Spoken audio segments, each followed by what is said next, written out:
all the memory of rainy afternoons, swingy Harlem tunes, motor trips and burning lips and burning toast and prunes.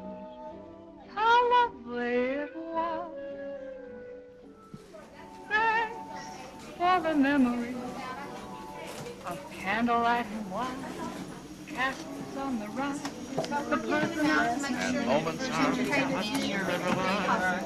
Just the last name of the day. The change in schedule. Our speaker, Yvonne Lozano, became ill last night, and we have a pinch hitter.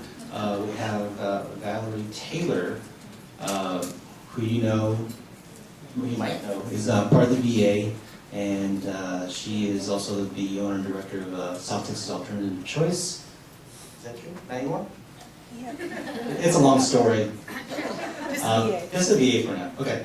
And she's going to be taking the role and talking about managing difficult behaviors and with challenges and solutions. So please welcome Valerie Taylor.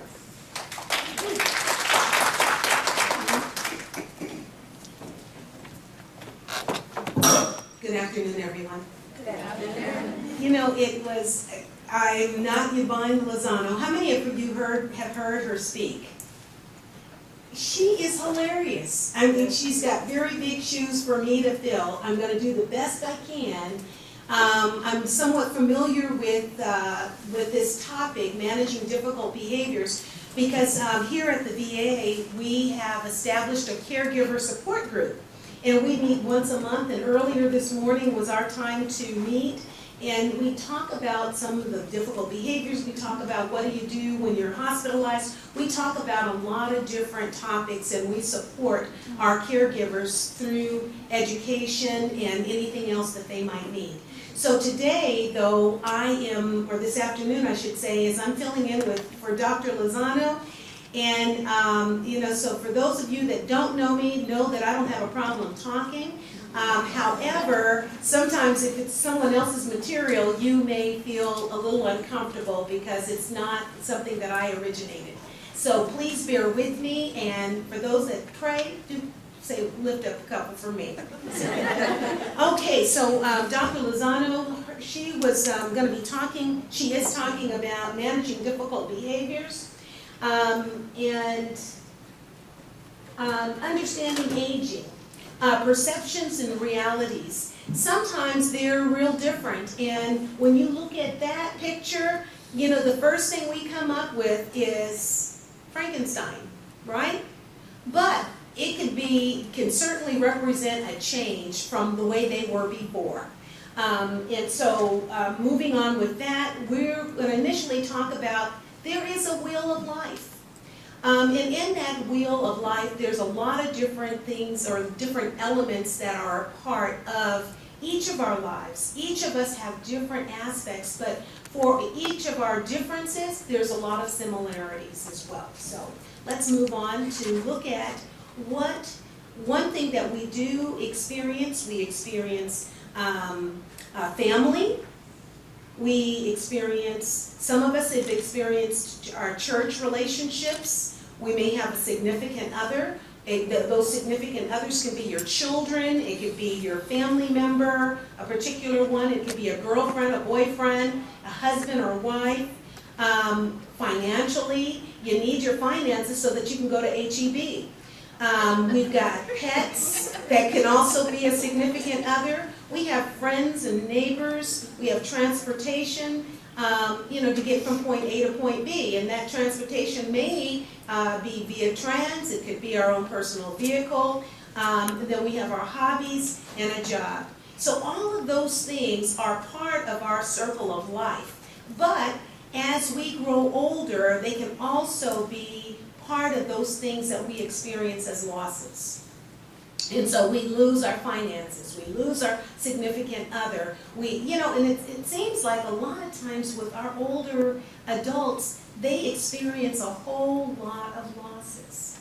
And sometimes those sadnesses that sadness that you see is attributed to that and their losses. People that have been their significant others, people that, I was at church the other day and we had a lady that suffers from MS. Her husband ended up maybe about 6 or 7 months ago, got really ill.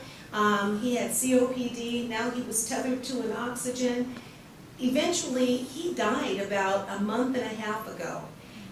She came back to church for the first time on Sunday and she was such a mess, because that loss was so significant for her. And it's like, what am I going to do? Every place I turn, it reminds me of him. And so it was really hard for me to sit there with her, but I had to, because she didn't have anyone else. And so I made up in my mind that, I'm going to be part of her support base. And so sometimes that's what we have to do in order to compensate for some of those losses that people experience. I don't have any money I can give her, but I can certainly be her friend. And again, your self becomes real large as your circle of life diminishes. Everything else becomes more significant, like your family, your pets, your neighbors, your friends, because all the other things you see, nothing else is there. All of those have become losses. Then it comes to you and your family. And then sometimes it may be just you, depending on how large your family was or is. Now, with those physical losses, or those extraneous, or those other losses that are outside yourself, they become inward losses as well. Willingness or functional losses, willingness and ability to bathe. You may not be able to do that any longer by yourself. Your grooming, choosing among clothing, dressing yourself, your gait and mobility. You might now need an aid to do that, like a wheelchair or a cane or a walker. Toileting. You may have a problem now with incontinence, or you might still need to be, you can be continent, but you can't make it to the bathroom by yourself. Communication, reading, and writing skills, those all may be compromised now. So, those are, again, those functional losses that we experience as we get older. Now, sometimes with those losses, you might start seeing some behaviors, or experiencing some behaviors. And the behavioral symptoms that are more common might be the irritability, agitation, anxiety, pacing, reduced tolerance for stress, resistiveness to care. Now, you know that they need assistance, and they might know that they need assistance, but as people get older, they want to hold on to whatever they can for independence. And a lot of times if they go to nursing homes or some of the institutions, they want to do everything for them. And we may find that same thing in, say here in the VA. What I encourage when I speak to caregivers, allow them to continue to work to their highest level of functioning, to keep them engaged. If they want to try to do it, then fine, let them do it. If they can't, then, assist them as need be. Find out how far they can go before you need to assist them. The irritability, the anxiety, the pacing, sometimes that, again, is as a result of feeling helpless and hopeless. I can't do anything. Now, I know that I felt that way sometimes if I've been in a situation that I can't get it. Whether it's with, can you imagine older people learning how to use the computer for the first time? How frustrating that will be. I can't do anything right. They'll be talking to themselves and calling themselves names and things like that. And it's just really that they're behind the learning curve. And so, but their ability to tolerate that stressor is very, very low and very limited. So, so you might see some of those behaviors. As a result, it increases stress for both the caregivers and the patient. So you might see increased anxiety, night awakenings, a lot of catastrophic behaviors, which we're going to talk about, the sundowning syndrome, purposeful wandering, confusion, agitation, combative behavior, diminished reserve, more likely to occur as stress increases. So as these things happen, you might see a lot of these types of behaviors. And it really becomes very problematic for the caregiver. So let's see, let me go to the next. So the sources of stress for these individuals. Fatigue. People are, are really, they can be extremely exhausted. Sometimes doing the things that they've always done in the past, they can no longer do at the energy level that they have going on now. It's very tiring. Just for example, going to the doctor, that whole journey can cause a lot of fatigue. Going to the grocery store, just doing those things that normally would not be a problem now is becoming very problematic and a source of fatigue and stress. Let me see if I wrote any notes down. I'm not looking at that at all. So, let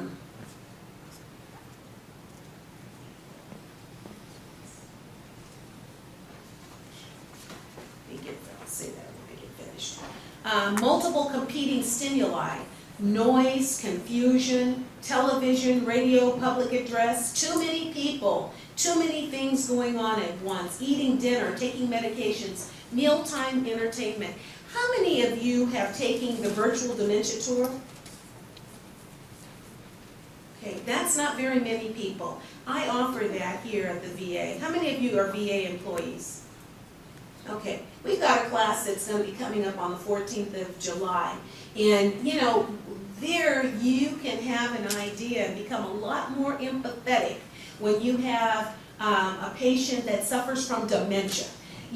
There's not a, well, let me phrase this correctly because I don't want it to be misinterpreted that I'm saying that there is no one that experienced Alzheimer's, because there's a lot of Alzheimer's going on out there. But a lot of the Alzheimer's that we see are mixed. Generally speaking, people that have Alzheimer's disease, they just have Alzheimer's. They don't have a lot of the comorbidities, like the hypertension, the diabetes, the cholesterol. They are generally pretty healthy. And so oftentimes when you've got the hypertension, you've got those things, those comorbidities that I just talked about, a lot of times those are vascular. It's vascular dementia. However, they'll have a mixed. So they may have Alzheimer's as well. But with the virtual dementia tour, you'll be able to experience those things that people go through, whether it's the neuropathy of their feet as a result of their diabetes, it could be their decreased tactile stimulation, the noise that's going on in their heads, because we put on the earphones. And so a lot of those things make you a lot more sensitive to what people with dementia are experiencing. A lot of times it's very difficult to replicate those things, but I think that Second Wind Dreams, and it's not that I'm putting a plug in for that, but they've got a really good program, and that's the program that we use here in the VA. So if anyone is interested in that, it should be something on the dispatch next week, okay?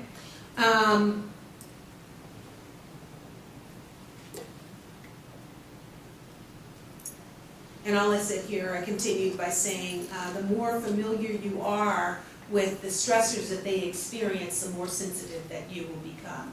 So all of these things, all this competing stimuli is very, very difficult for them. And a lot of times it is a source of agitation, and it can be aggression on their part because of it. Okay, so sources of physical stress.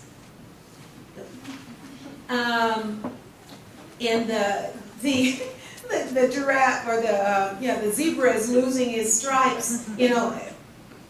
I think it's stress. But the physical stress, illness, medication, side effects, hunger, thirst, discomfort, are all part of that physical stress that we might experience or they might experience. And then you've got other things that may be a source of stress too. New caregivers, there's a change in caregiver, change in routine, change of environment.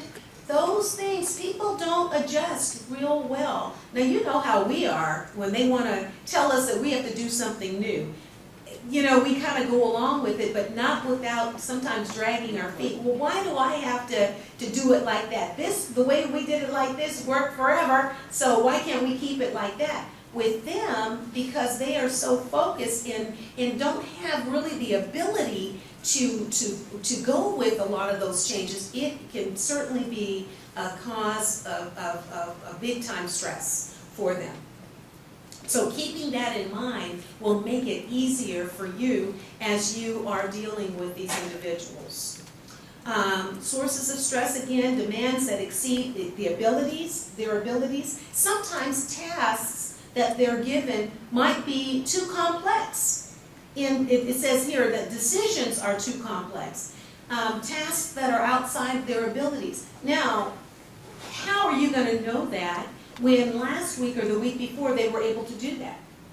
You know, so sometimes you're now experiencing their big time limitations. They cannot move forward in doing the same things that they used to do because they're not there anymore.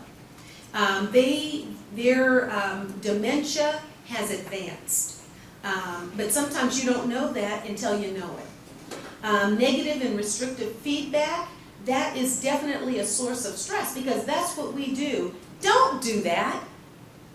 You know, rather than trying to figure out why they're doing what they're doing, we'll tell them, no, don't do it that way. Or if they're talking about they want to go see their mother or dad or their sister or brother or whatever, your parents are dead.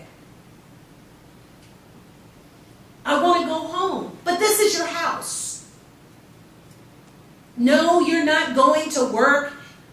But I know I've got to go to work. I've got to be there on time. I have to be at work by 8 o'clock. No, you're not.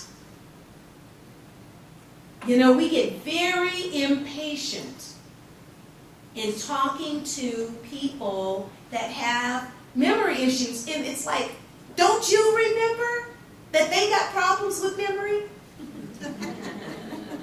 You know, sometimes we're the ones that have the problem.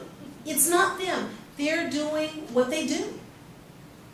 And they don't have the ability to make those types of adjustments. That's out of their hand. Yes, ma'am. I forget how it was worded, but we went to a seminar and they said that to use therapeutic lying. Oh, absolutely. You know, because they live in a different realm, if you will. Absolutely. So I like the word that they use. Right. Makes them feel better. Absolutely. You know, there is not, if you know, really, I was telling my group this morning, I had a caregiver group this morning, and I told them, I said, you know, you really have to pick your battles. And if it's not a life and death issue, then you let them, if they think that their mother is still alive and they need to go and visit them or what have you, use it as an opportunity to get that bath that they haven't had for the last week. Well, that's a great idea. Let's go and get your bath first. She'll want you to be nice and clean.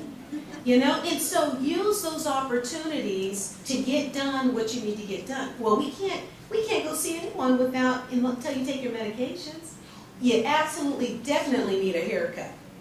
You know, this is your house. Don't do that. But you know what? That sounds like a great idea. But why don't we do this over here first? You know, a lot of times it's the way you phrase it. And so you can either cause a lot of agitation, you can further the agitation, or you can quell it by your response. And I do recognize the fact that sometimes, you know, at the end, this caregiving is a 24/7 job.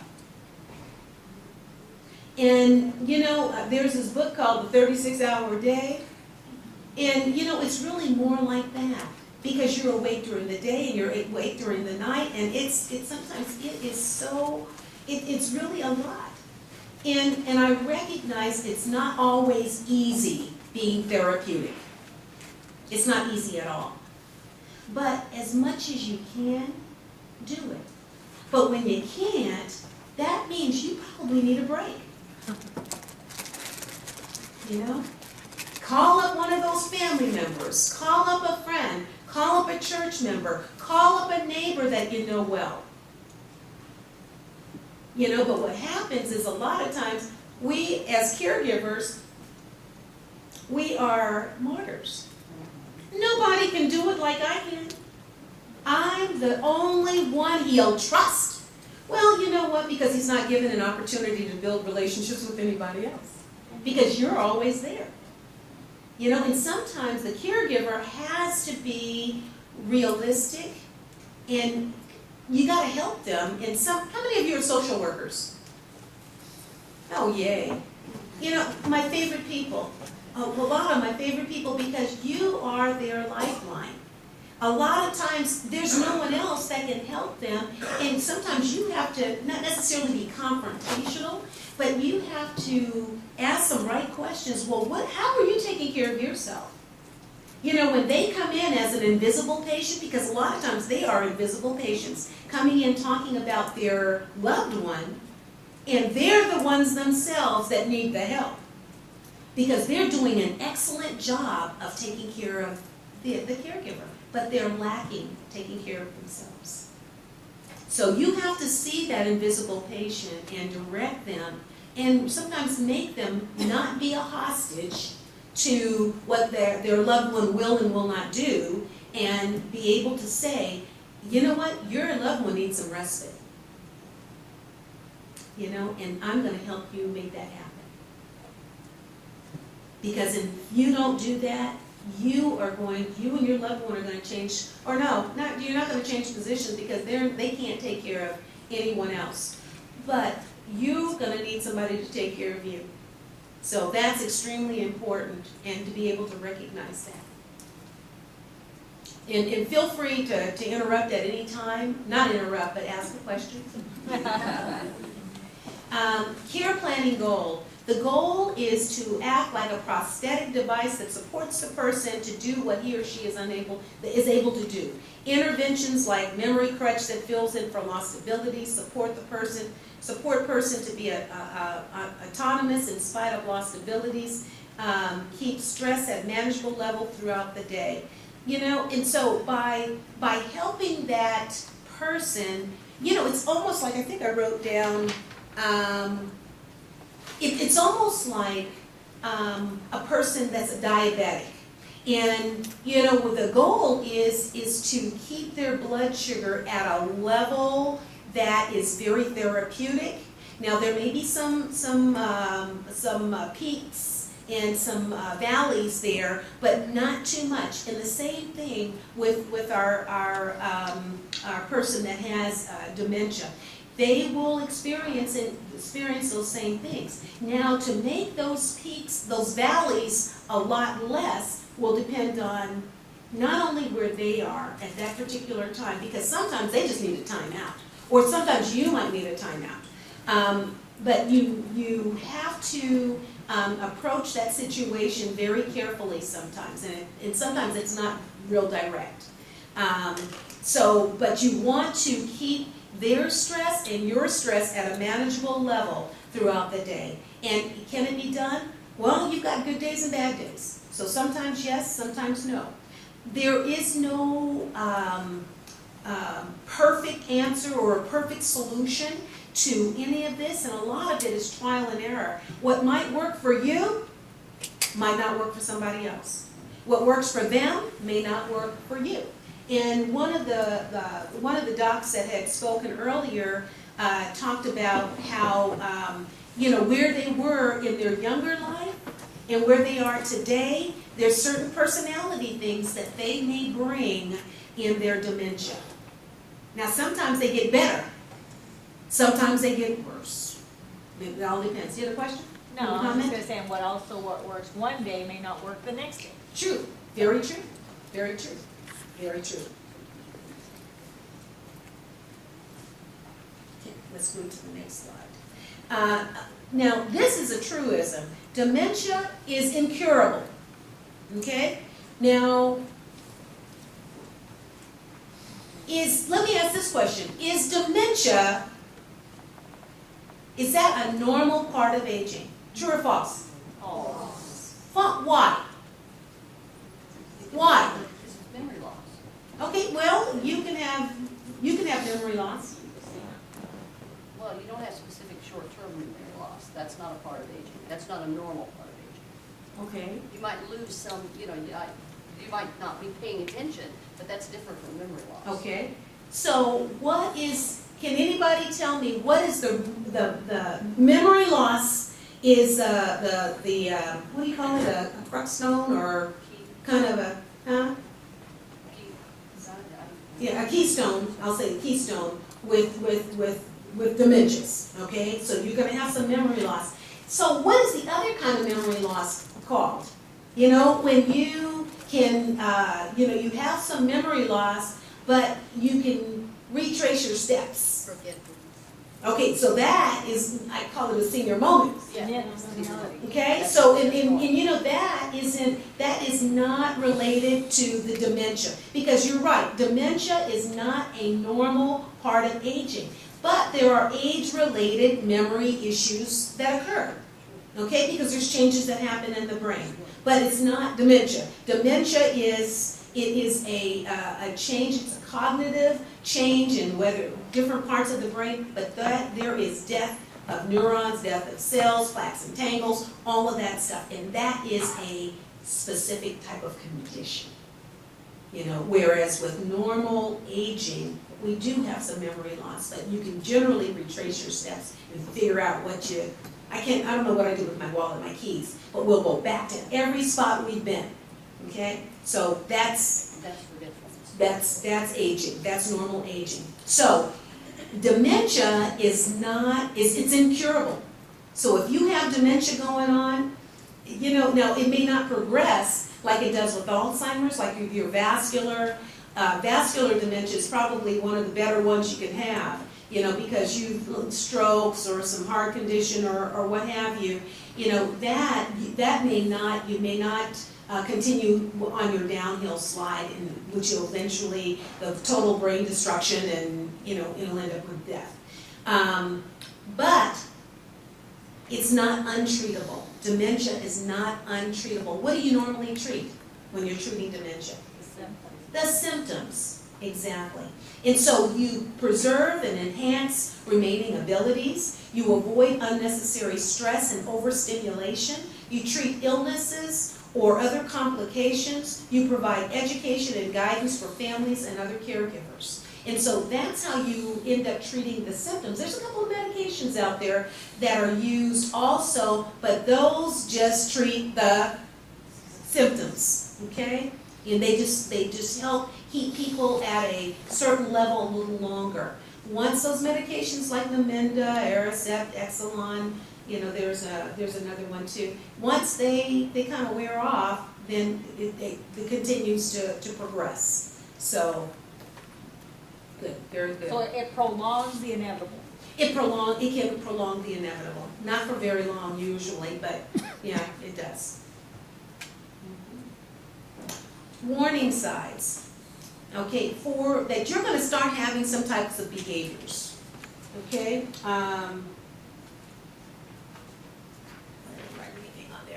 Look for changes in behavior that are warning signs of impending aggressive behavior.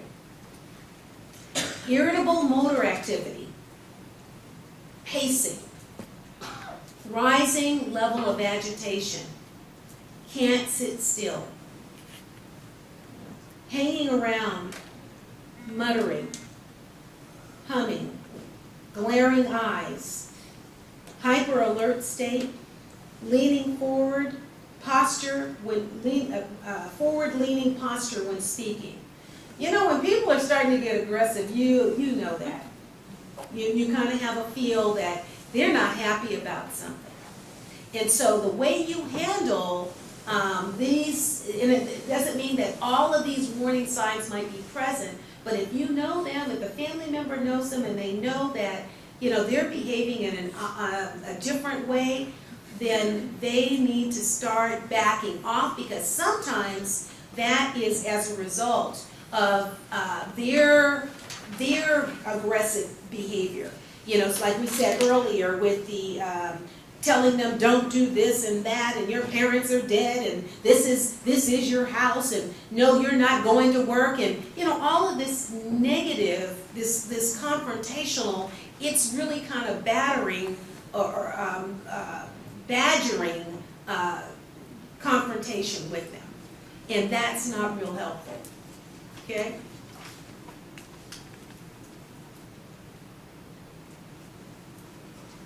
The common behavioral symptoms, concealed memory loss, wandering, sleep disturbance, losing and hiding things, inappropriate sexual behaviors. I put on here repetition, suspicion, anxiety, confusion, aggression, and especially when it gets down to the aggression, if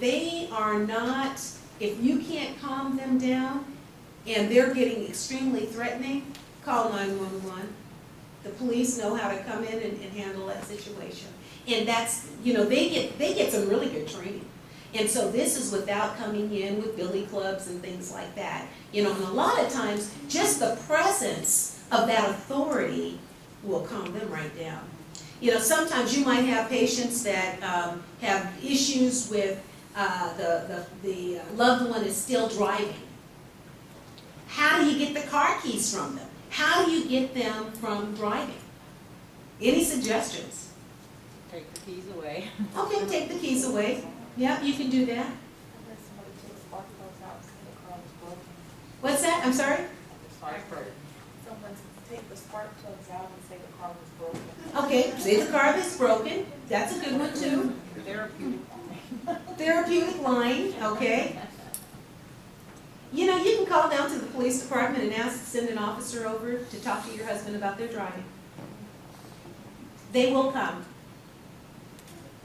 And they can tell them, if I see you on the road one more time, I am going to arrest you. You cannot drive.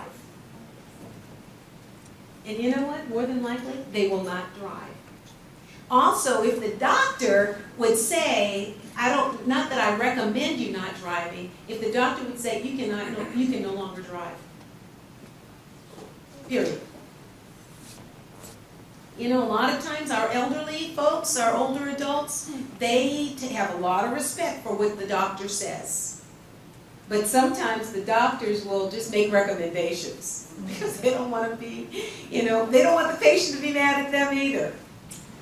But when you put someone in a position of authority, they will usually respond to that.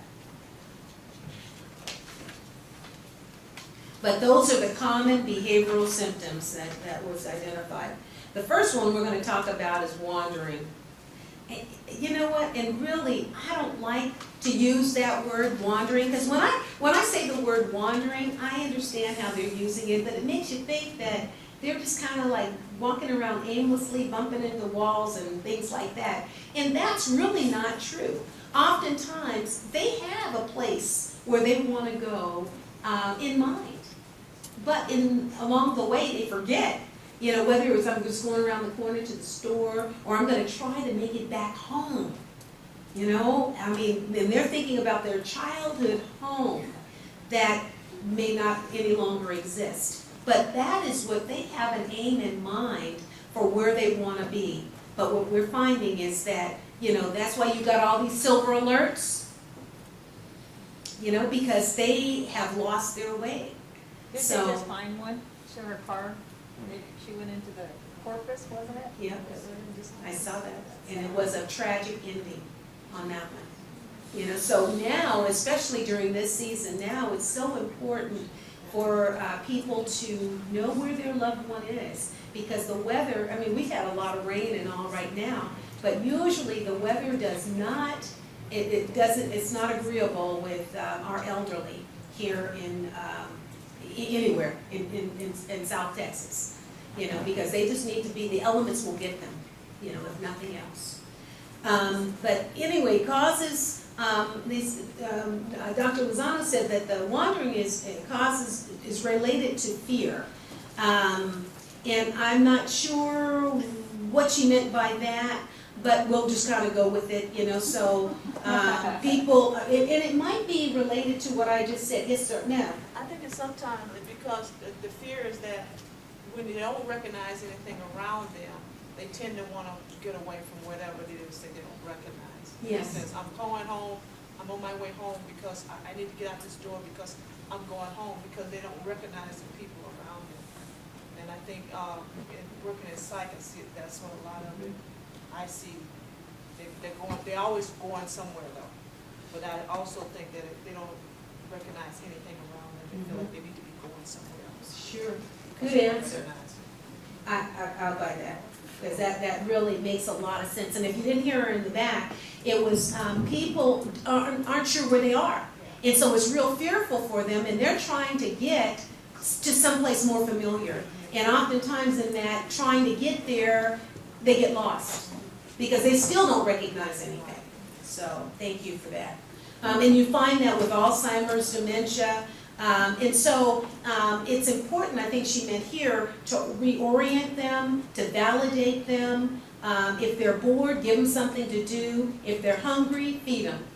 You know, so those types of things will help decrease that wandering. But one of the things that isn't on here is that if they're in a facility or something, there needs to actually be a relationship being built with the staff and these patients or these individuals that are there. Because if they can attach themselves to someone, I think that would also do a lot to alleviate the fears that they experience. So, thank you.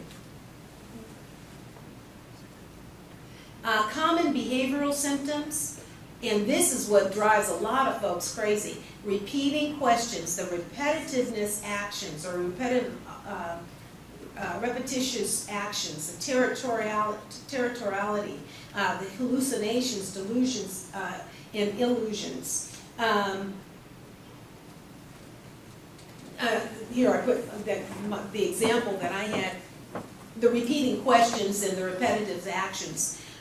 With my father-in-law, you know, he suffered from Alzheimer's.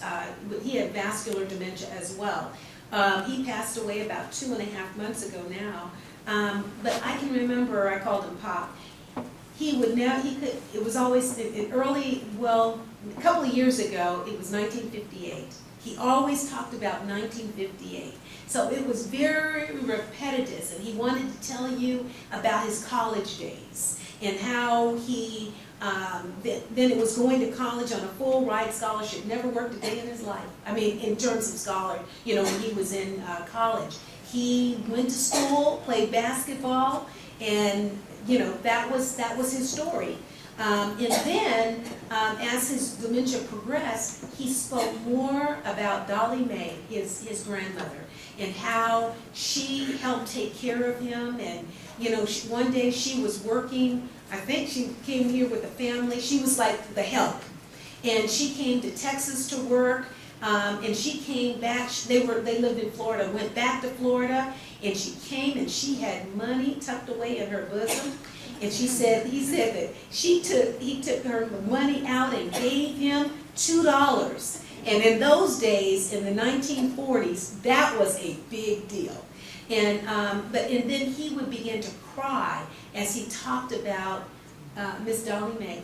You know, it was really very significant. But it's interesting how their stories will change as their dementia progresses too.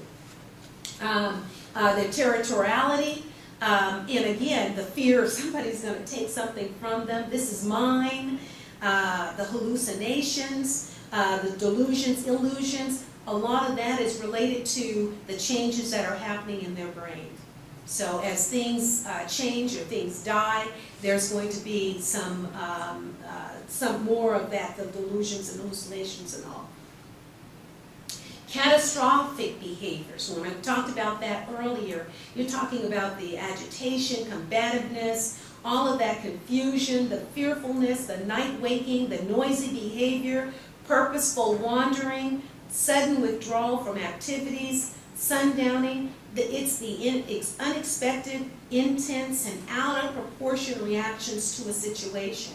So where we would say, okay, we're upset about that and we can get over it, it would be a very intense, just like, you know, the dog, the two dogs there at the end. I mean, this one dog said, oh my gosh, all I did was walk by him and, extremely aggressive. But sometimes that exactly what would happen in different situations that, but a lot of it is how they're seeing it, how they are interpreting. This dementia is something that is not a caregiver focus. It's more of how the person with the disease is responding to a lot of the outside stimulation. And these are the different types of catastrophic behaviors that can occur when they're facing those types of situations to them. Now, what we might think is real benign, a benign situation, it may be catastrophic to them. Let me see if it's on the next page.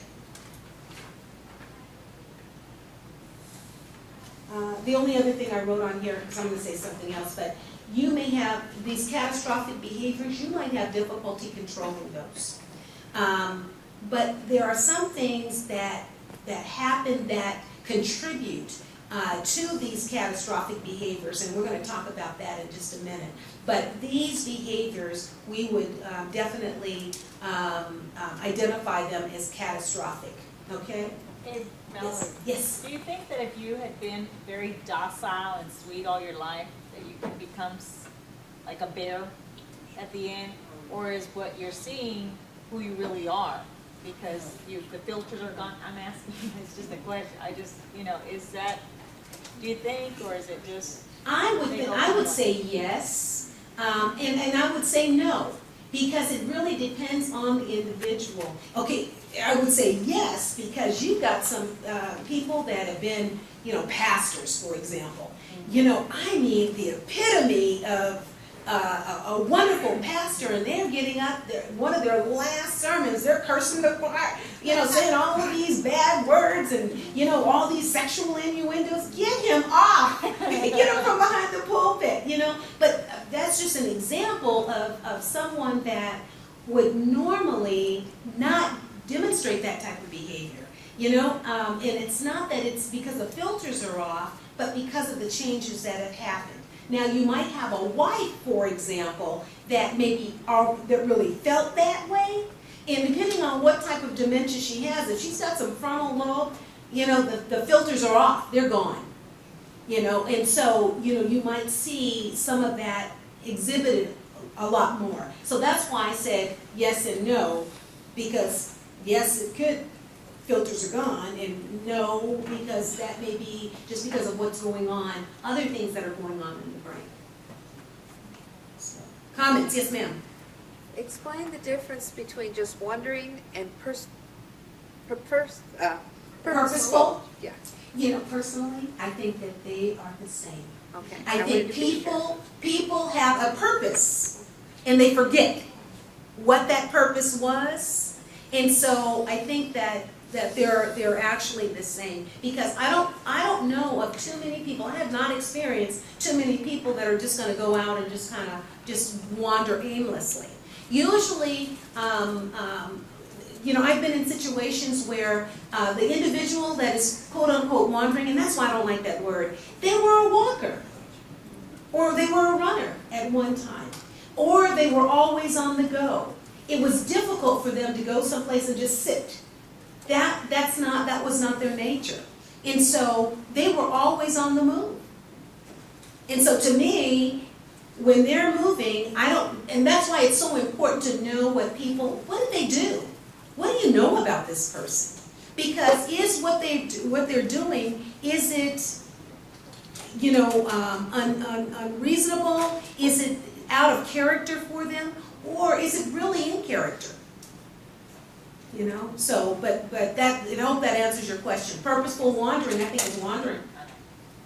Because they forget where they're going. A lot of times, they could have a purpose in mind that they're going, so then they forget when they get there. Absolutely, or on the way. Right. Just like these silver alerts. These people, they probably were going to the bank, or they were going to the store, or they were going to the bowling alley, or they were going and forgot. Where was I?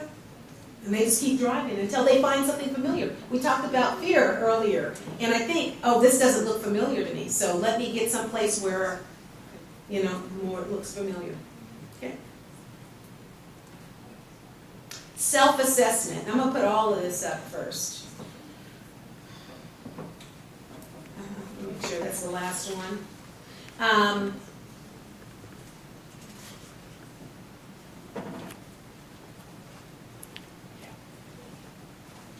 Okay, good. Okay, so self-assessment. We have to do a self-assessment. We need to, as caregivers, as people that are helping caregivers, to encourage them to think the situation through. Just like when I was just, my comment was, yeah, we need to know who these people are. And I don't like the term "these people," but you know what I'm saying. We need to know who this person is. Once we know, what did they do? Maybe they were a 5-star general or 4-star general. Maybe they worked for Boeing. Maybe they, was a housekeeper all their life. Or maybe they raised 9 children, like some people I know. Maybe they had a different type of life which causes them to do a certain type of thing as their dementia progresses. Because everything is related to what? Long-term memory. And we have to keep that in mind. They have to keep that in mind as well. Respond objectively with no judgment. A lot of times, and you will hear this, and I know you've heard this, they're doing that just to get on my last nerve. They know what they're doing. We say that because, one, they look so normal, and they look right in doing whatever it is that they're doing. So we think, yeah, they know what they're doing, and they're doing it on purpose. They know they're irritating me, but they keep doing it anyway. Direct their physical and mental attention toward reducing or limiting the aggressive behavior. And so in other words, even though their behavior has gotten to a point that they're borderline aggressive, what are things that we can do to decrease that? And sometimes you have to think in your mind, we're not going to continue along this line. Let's go get some ice cream. What is it that they really like? And try to redirect them into that, to doing that type of activity. And therefore, you would definitely reduce the aggressive behavior. Okay? Identify your own attitudes and feelings about the situation. Sometimes with caregivers, it's really difficult when people start advancing in their dementia. And the reason why is because, sometimes some of these people have not been very nice. They have not been very nice. How many of you seen Diary of a Mad Black Woman? Do you remember when my husband got shot? That was one of those situations that, she felt justified, with mistreating him. And sometimes, a lot of the complaints and all is as a result of some distant past behaviors that they have done. So it's really important that the caregiver understands where they are. We've had kids that are now the caregivers of their alcoholic dad that's no longer drinking, and he is just as peaceful as a lamb. But all they remember is that this guy used to beat me and he beat my mother and he acted so awful and, you know, I'm doing this, but I'm gonna make his life miserable. And you know what, sometimes they don't even, it's not a conscious thought, but it's very self-conscious. You know, so sometimes we have to just help them move through those resentments and help them so that they can do the best they can for that particular individual. So, and then also too, I think as professionals, you know, it's not difficult to have those feelings ourselves.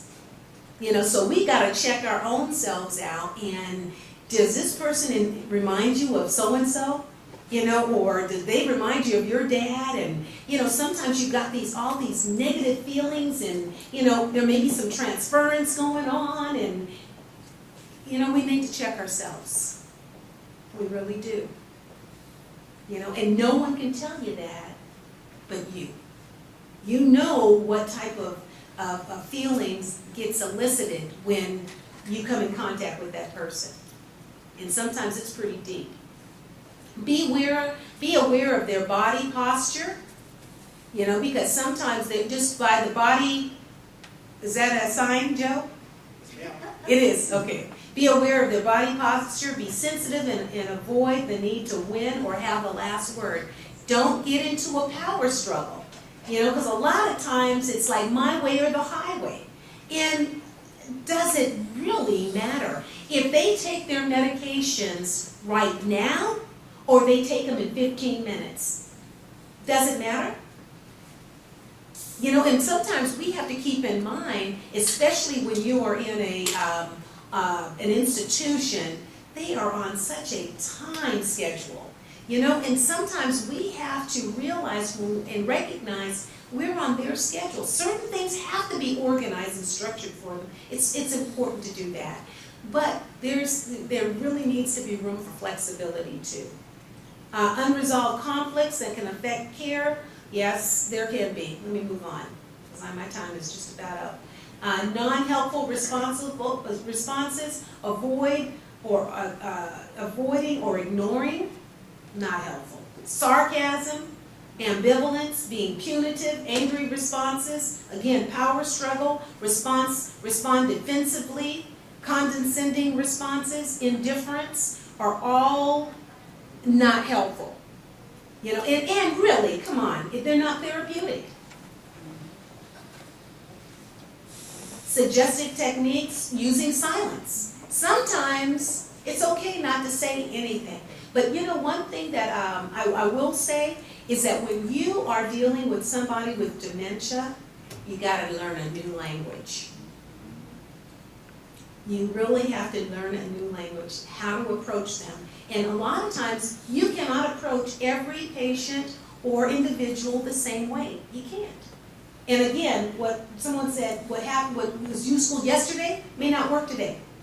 It might not. It might work the following day, but sometimes it just all depends on, you know, where the person is and all.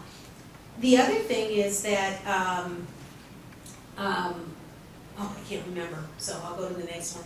Giving, recognition, offering self, giving broad openings, you know, because you would like to give the person as much leeway as you can, you know, to give them some open responses that they can respond to you. How are you today? And then give them a time to answer. Making observations. You look great in that red dress. That is beautiful. You know, trying to engage them. Making observations, she said that twice. Encouragement. You know, you encourage them to, for you all to be on the same team. Reflecting, focusing. A lot of these are mental health 5 minutes. 5, 10, 5. Exploring.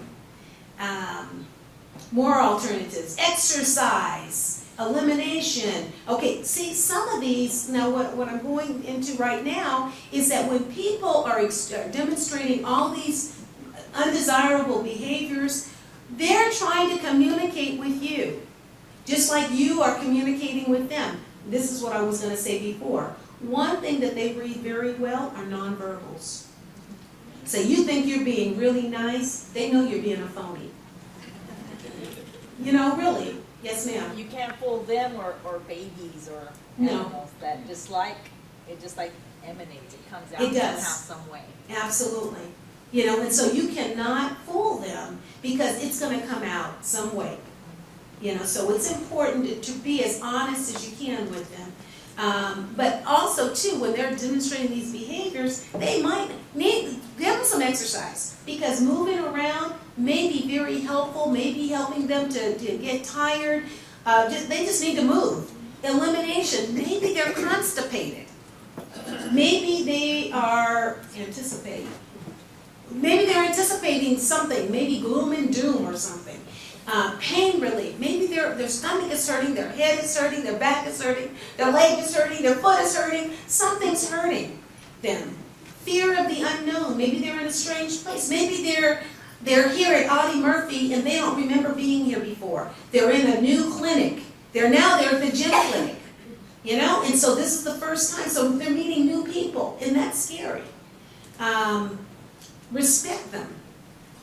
Nutrition, give them small, maybe they can't do large meals throughout the day, or 3 large meals. Maybe they require 6 smaller meals. Maybe they'll do better with that. And feed them frequently.